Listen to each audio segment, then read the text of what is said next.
दोस्तों मेरे चैनल में आप सभी का स्वागत है। Blessed Rudranshi, welcome back to my channel blessed Rudranshi. हर हर महादेव। आज हम सुनते हैं गुरुवार व्रत कथा। गुरुवार बृहस्पति की पौराणिक व्रत कथा। वार व्रत कथा प्राचीन समय की बात है। एक नगर में एक बड़ा व्यापारी रहता था।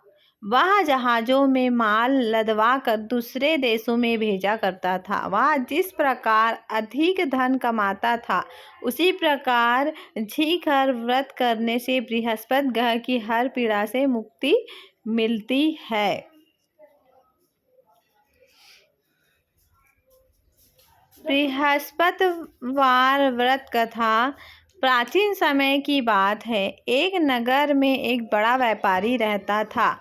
वह जहाजों में माल लदवा कर दूसरे देशों में भेजा करता था। वह जिस प्रकार अधिक धन कमाता था, उसी प्रकार जी खोलकर दान भी करता था।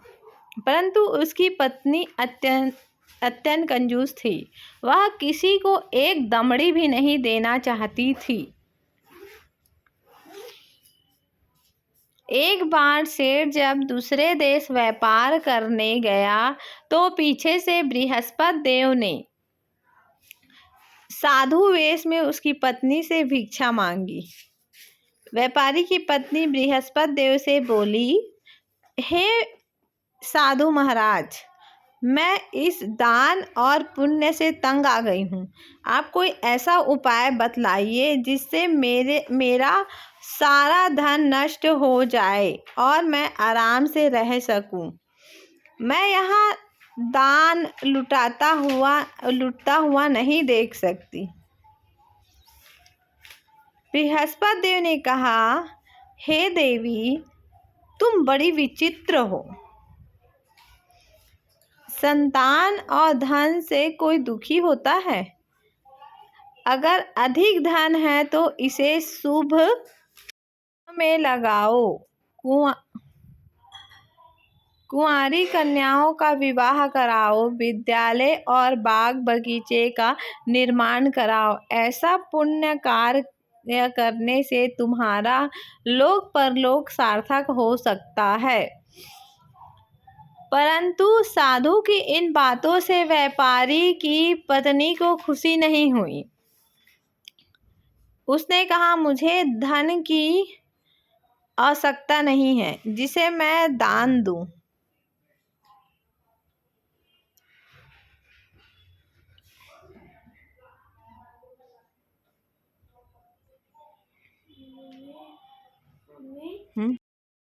अब बृहस्पति देव बोले, यदि तुम्हारी ऐसी इच्छा है तो तुम एक उपाय करना।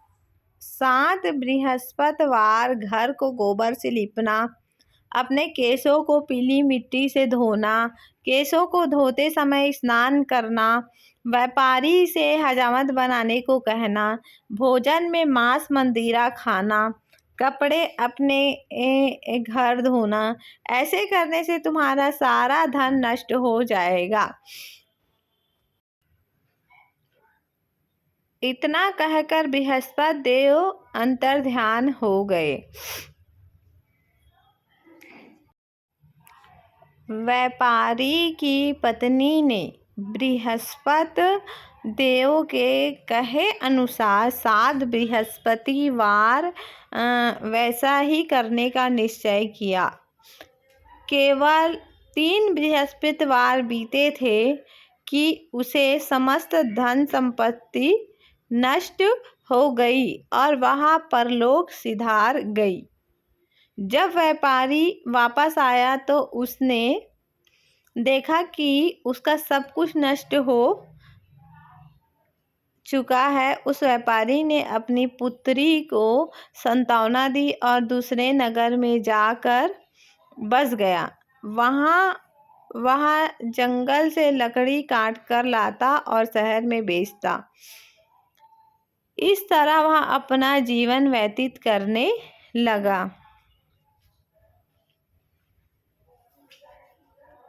एक दिन उसकी पत्नी ने दही खाने की इच्छा प्रकट की, लेकिन व्यापारी के पास दही खरीदने के पैसे नहीं थे। वह अपनी पुत्री को आश्वासन देकर जंगल में लकड़ी काटने चला गया। वह एक वृक्ष के नीचे बैठ अपनी पूर्वादशा पर विचार कर रोने लगा। उस दिन बृहस्पतिवार था। तभी वहां बृहस्पति देव साधु के रूप में सेठ के पास आए और बोले, हे मनुष्य,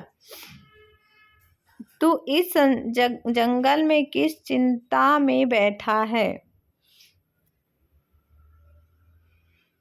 तब व्यापारी बोले, हे महाराज, आप सब कुछ जानते हैं। इतना कहकर व्यापारी अपनी कहानी सुनकर रो पड़ा। बृहस्पति देव बोले, देखो बेटा, तुम्हारी पत्नी ने बृहस्पति देव का अपमान किया था, इसी कारण तुम्हारा यह हाल हुआ है। लेकिन अब तुम किसी प्रकार की चिंता मत करो। तुम गुरुवार के दिन बृहस्पति देव का पाठ करो। 2 पैसे की चने और गुड़ को लेकर जल के लोटे में शक्कर डालकर वह अमृत और प्रसाद अपने परिवार के सदस्यों और कथा सुनने वालों में बांट दो। स्वयं भी प्रसाद और चरण अमृत लो। भगवान तुम्हारा अवश्य कल्याण करेंगे।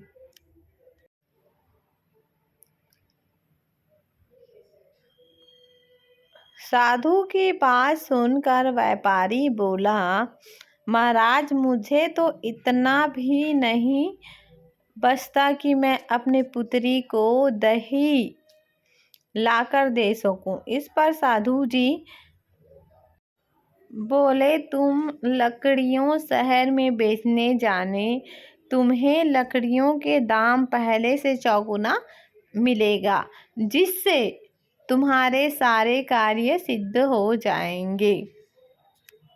उसने लकड़ियों कटी और शहर में बेचने के लिए चल पड़ा। उसकी लकड़ियां अच्छे दाम में बिक गई, जिससे उसने अपने पुत्री के लिए दही लिया और गुरुवार की कथा हेतु चना और गुड़ लेकर कथा की और प्रसाद बांटकर स्वयं भी खाया। उसी दिन से उसकी सभी कठिनाइयां दूर होने लगी। परंतु अगले बृहस्पतिवार को वह कथा करना भूल गया। अगले दिन वहां के राजा ने एक बड़े यज्ञ का आयोजन करा। पूरे नगर के लोगों के लिए भोज का आयोजन किया। राजा के आज्ञा के अनुसार पूरा नगर राज के महल में भोजन कराने गया, लेकिन व्यापारी व उसकी पुत्री तनिक विलंब से पहुंचे। अतः उन दोनों को राजा ने महल में ले जाकर भोजन कराया। जब वे दोनों लौट कर आए तब रानी ने देखा कि उसकी खूंटी पर टंगा हार गायब है। रानी को व्यापारी और उसकी पुत्री पर संदेह हुआ कि उसका हार उन दोनों ने ही चुराया है। राजा की आज्ञा से उन दोनों को कारागार की कोठरी में कैद कर दिया। कैद में पड़कर दोनों अत्यंत दुखी हुए।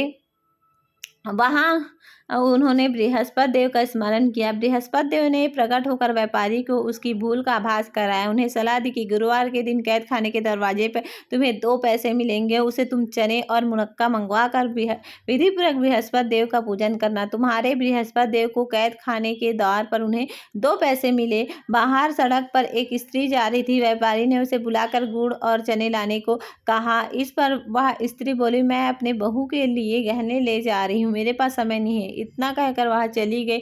थोड़ी देर बाद वहां से एक स्त्री निकली। व्यापारी ने उसे बुलाकर कहा कि हे बहन, मुझे बृहस्पतिवार की कथा कहनी है, तुम मुझे 2 पैसे का गुड़ चना ला दो। बृहस्पति देव का नाम सुनकर वह स्त्री बोली, भाई, मैं तुम्हें अभी गुड़ चना लाकर देती हूँ। मेरा इकलौता पुत्र मर गया है, मैं उसके लिए कफन लेने जा रही थी, लेकिन मैं तुम्हारा काम करूंगी, उसके बाद अपने पुत्र के लिए कफन लाऊंगी। वह स्त्री बाजार से व्यापारी के लिए गुड़ चना ले आई और स्वयं भी बृहस्पति देव की कथा सुनी। कथा के समाप्त होने पर वह स्त्री कफन लेकर अपने घर गई। घर पर लोग उसके पुत्र की लाश को राम नाम सत्य है कहते हुए शमशान ले जाने की तैयारी कर रहे थे। स्त्री बोले, मुझे अपने लड़के का मुख देख लेने दो। अपने पुत्र का मुख देखकर उस स्त्री ने उसके मुंह में प्रसाद और चरणामृत डाला। प्रसाद और चरणामृत के प्रभाव से वह पुनः जीवित हो गया। पहली स्त्री जिसने बृहस्पति देव का निरादर किया, वह जब अपने पुत्र के विवाह हेतु पुत्रवधि के लिए गहने लेकर लौटी और जैसे ही उसका पुत्र घोड़ी पर बैठकर निकला, वैसे ही घोड़ी ने ऐसे उछाल मारी कि वह घोड़ी से गिरकर मर गया। यह देखकर स्त्री रोकर बृहस्पति देव से क्षमा याचना करने लगी। उसने स्त्री की याचना से बृहस्पति देव साधु वेश में वहां पहुंचकर कहने लगा, हे देवी, तुम्हें अधिक विलाप करने की आवश्यकता नहीं। यहाँ बृहस्पति देव का अनादर करने के कारण हुआ। तुम वापस जाकर मेरे भक्त से क्षमा मांगकर कथा सुनो, तभी तुम्हारी मनोकामना पूर्ण होगी। जेल में जाकर उस स्त्री ने व्यापारी से माफी मांगी और कथा सुनी। कथा के उपरांत वह प्रसाद और चरणामृत लेकर अपने घर वापस गई। घर आकर उसने चरणामृत अपने मृत पुत्र के मुख में डाला। चरणामृत के प्रभाव से उसका पुत्र भी जीवित हो गया। उसी रात बृहस्पति देव राजा के सपने में आए और बोले, हे राजन, तूने जिस व्यापारी और उसके पुत्री को जेल में कैद कर रखा है, वह बिल्कुल निर्दोष है। तुम्हारी रानी का हार वही खूंटी पर टंगा है। दिन निकला तो राजा रानी ने हार खूंटी पर टंगा लटका हुआ देखा। राजा ने उस व्यापारी और उसकी पुत्री को रिहा कर दिया। उन्हें आधा राज्य देकर उसकी पुत्री का विवाह ऊंचे कुल में करवाकर दहेज में हीरा जवाहरात दिए।